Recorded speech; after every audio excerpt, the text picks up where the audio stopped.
அரசு புதிதா தொடங்க உள்ள மேலும் அமல்ல இருக்க திட்டங்கள் குறித்த விளம்பரங்கள்ல அரசியல் தலைவர்களுடைய பெயரையோ முன்னாள் முதல்வரின் புகைப்படத்தையோ பயன்படுத்தக்கூடாதுன்னு சென்னை உயர்நீதிமன்றம் உத்தரவிட்டிருக்கு.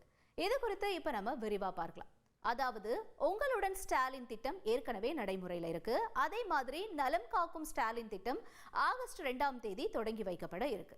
இப்ப இந்த நிலையில தான் உங்களுடன் ஸ்டாலின் திட்டம் குறித்த விளம்பரத்துல முன்னாள் முதலமைச்சர் கலைஞர் கருணாநிதி புகைப்படத்தை பயன்படுத்த தடை விதிக்கணும்னு முதல்வரினுடைய பெயரை பயன்படுத்த தடை விதிக்கணும்னு கோரி அதிமுக மக்களவை உறுப்பினர் சி வி சண்முகம் தரப்புல மனு தாக்கல் செஞ்சிருந்தார்.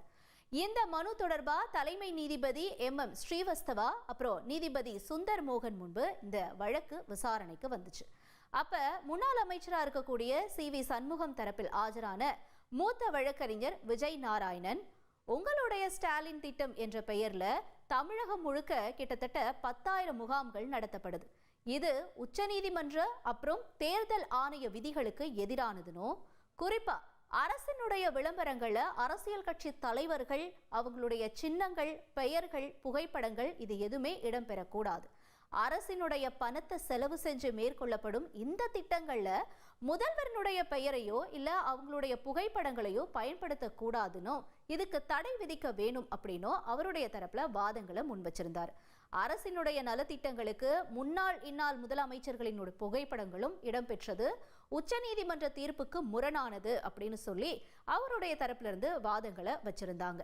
அது மட்டும் இல்லாம இது முழுக்க முழுக்க அரசியல் நோக்கம் கொண்டது அப்படின்னோ, அரசு பணத்தை அரசியல் காரணங்களுக்காக கோடிக்கணக்கில் செலவு செய்யறது சரியான நடைமுறை அல்ல அப்படின்னும், 2026 ஆண்டு நடைபெற இருக்க சட்டப்பேரவை தேர்தலை மனதில் வச்சுதான் இந்த மாதிரியான திட்டங்களை செயல்படுத்துறாங்க. ஆகஸ்ட் 2 அன்னைக்கு தொடங்க இருக்கக்கூடிய நலம் காக்கும் ஸ்டாலின் மருத்துவ திட்டத்திலையும் ஸ்டாலினுடைய பெயரை பயன்படுத்த தடை விதிக்கணும்னு வாதிட்டார்.